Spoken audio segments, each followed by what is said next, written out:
This is Bangladesh. In today's episode, we'll talk about why Bangladesh, not India or Pakistan, would be the richest country in South Asia. Due to its frequent inclusion in the news and other worldwide information, you could conclude that India is the wealthiest country in South Asia. This notion is understandable, given its history, population, and global prominence. For the past half-decade, though, the wheel has been gently turning. Bangladesh is now the richest country in South Asia, surpassing India and Pakistan. This has sparked a great deal of hostility, given that Bangladesh only got independence in 1971, which is relatively new compared to the other countries. So how did they make it during a period of war and famine? How did Bangladesh's economy become so prosperous? To find out, you'll have to wait until the end of the video. In March 1971, Bangladesh's founders declared independence from the larger and more powerful Pakistan. Their independence was rough, and many feared that the country would fail, especially since it was born during war and starvation. It was indeed a horror moment for the citizens of the country. During the fight for independence, thousands of people escaped to India or were slain by the Pakistani military. The new government appeared doomed to fail to the Pakistani military's American backers. Henry Kissinger, then Secretary of State, memorably referred to it as a basket case. Ravi Shankar and George Harrison hosted the inaugural Super Benefit to aid UNICEF's relief operations in the impoverished country. Although the war is best known for dramatically altering the geopolitical landscape of South Asia, it also has a more complex and lesser-known legacy for how we think about 20th century genocidal and sexual violence, Cold War international relations, and the limits of international law in post-conflict countries. Bangladesh's independence was surrounded by the worst possible circumstances you could possibly imagine. Following Pakistan's independence from the British Empire in 1947, East Pakistan was formed. India, which contained Hindu-majority areas, and Pakistan, which included Muslim-majority lands, were the two countries that existed at the time. East Bengal's population and territory were united to become East Pakistan. East and West Pakistan were culturally, geographically, and ideologically dissimilar, which is to be expected. After all, even identical twins have a different persona. East Pakistan's independence movement arose from a desire for regional democratic governance, self-rule, and the right to speak the Bengali language. That's how things went wrong. The seeds of the political instability that would lead to the Liberation War were sown on December 7, 1970. The Awami League triumphed in Pakistan's election. Sheikh Mujibur Rahman, the Awami League leader, advocated for East Pakistan's independence. However, Pakistan People's Party leaders Zulfikar Ali Bhutto and General Aga Mohammad Yahya Khan, who intended to prevent the Awami League from forming the next administration, immediately opposed them. The Pakistanis were compelled to surrender, even though the fight had lasted 2 weeks. In the context of the Cold War, the battle became a flashpoint. Fearing that an Indian victory would pave the way for Soviet dominance in the area, the United States did everything it could from the start to back Pakistan. Although Bangladesh has not succeeded in creating a more flexible democratic society, it has followed chiefly Pakistan's lead. Interestingly, they still adhere to the country's political system they fought to leave in 1971. On the other hand, Bangladesh has outperformed its previous partner in the economic sector. In a unified Pakistan, economic deprivation was a significant cause of anxiety for Bangladeshis, but they have now succeeded in changing the narrative. Bangladesh's cabinet secretary recently told the media that the country's GDP per capita had increased by 9% in the previous year to $2,227. On the other hand, Pakistan's per capita income is $1,543. In 1971, Pakistan was 70% richer than Bangladesh, but Bangladesh is 45% richer today.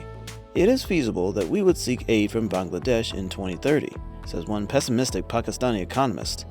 With a GDP of $411 billion, Bangladesh is the world's 33rd largest economy, compared to Pakistan's $347 billion. According to experts, the economy will more than double in size by 2030. Because Bangladesh has less control of the state and society than Pakistan, the garment industry, which employs over 25 lakhs of the 42.2 lakh female workers, has undoubtedly contributed dramatically to Bangladesh's transformation from a basket case to a thriving economy. To assist develop Bangladesh's economy, women from all around the country are leaving traditional vocations to work in the garment industry and other official sectors. This enormous female labor force appears to have been the country's economic backbone. Unfortunately, they are part of the cheap labor class, and easy prey for companies seeking big profit margins. India, which has insisted for years that it is the only South Asian economy that matters, now has to face the fact that it is poorer per capita than Bangladesh. India's per capita income was $1,947 in 2020-2021. Don't hold your breath for India to acknowledge Bangladesh's achievements. Right-wing Indians believe Bangladesh is so impoverished that illegal immigrants are streaming across the border. In reality, Bangladesh is significantly wealthier than India's poor states, where Hindu nationalist parties rail against Bangladeshi termites. It's as though Mississippi is worried about illegal immigration from Canada. Perhaps this explains why Indian social media exploded in fury and denial when the GDP estimates were released. Meanwhile, the Bangladeshi media has paid little attention to the contrast. That's the kind of assurance that comes with steady progress. Before we go any further, don't forget to like and subscribe to our channel, TechnoGlobal Innovation. Let's return to the video now. How did Bangladesh build its economy to wealth? 3 pillars supported Bangladesh's economic growth: social advancement, exports, and budgetary restraints. Bangladesh's exports expanded at an annual pace of 8.6% between 2011 and 2019, compared to a global average of 0.4%. The country's success is partly due to its unwavering concentration on products with a competitive advantage, such as apparel and accessories. In contrast to India and Pakistan, Bangladeshi women's participation in the labor force has steadily increased.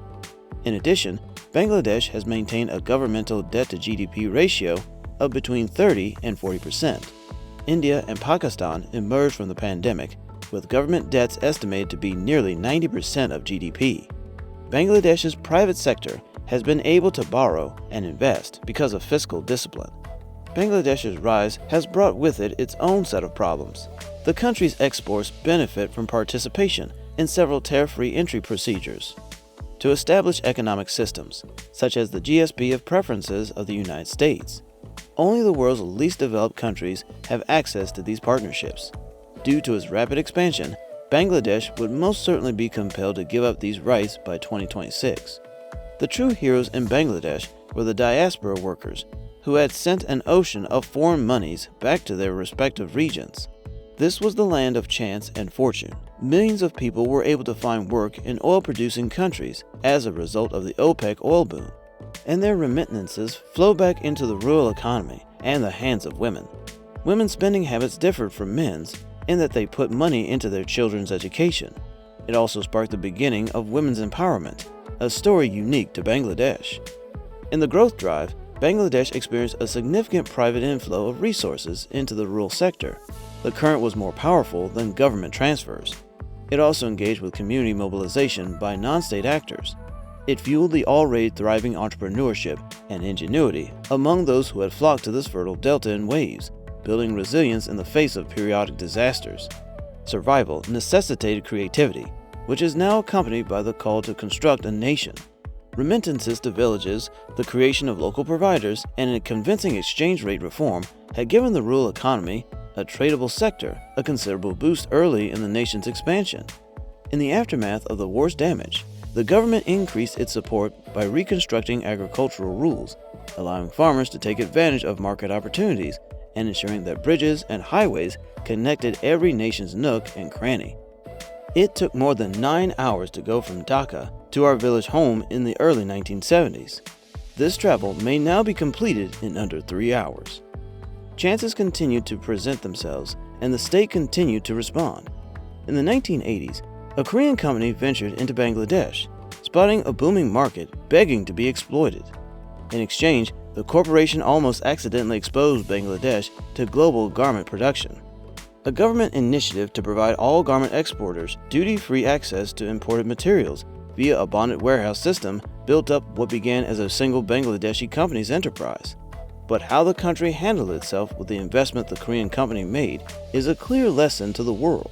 Bangladesh did not reply with export zones at first, Instead, the bonded facilities were open to the entire country, allowing garment traders to settle wherever they could save the most money.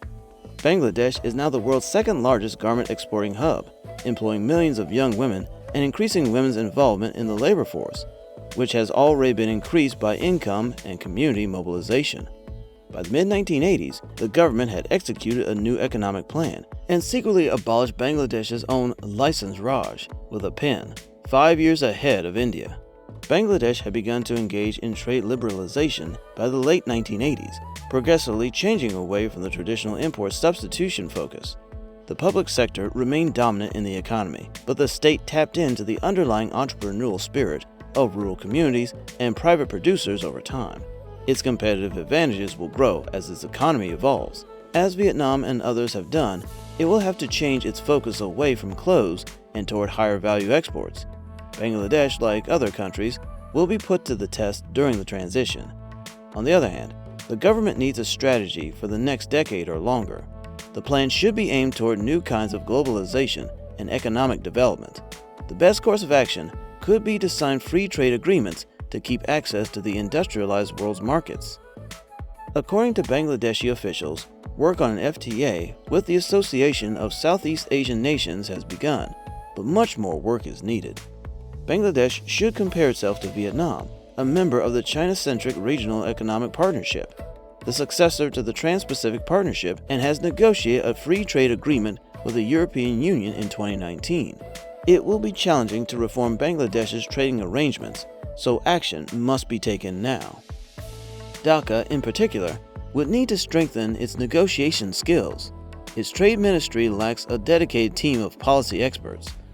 It would be a disservice to Bangladesh's arduous political journey to give the notion that these significant reforms were painless.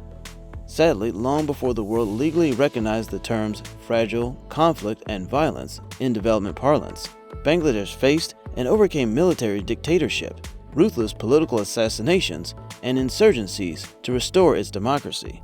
Amid several years of political turmoil, it merits study and analysis to secure a successful development route. Similarly, there are numerous lessons to be learned from Bangladesh's joint agreement and the leverage of donors. There is obviously a lesson to learn from Bangladesh's economic growth. The last 50 years have shown that betting against Bangladesh is a fool's game. Success appeared to be a long shot in 1971. The country's 160 million inhabitants squeezed into a fertile delta, denser than Vatican City, seemed to be destined to be South Asia's remarkable success. If you like this video about why Bangladesh, not India or Pakistan, is destined to be the richest in South Asia, then make sure to watch any of the videos on our YouTube channel, TechnoGlobal Innovations.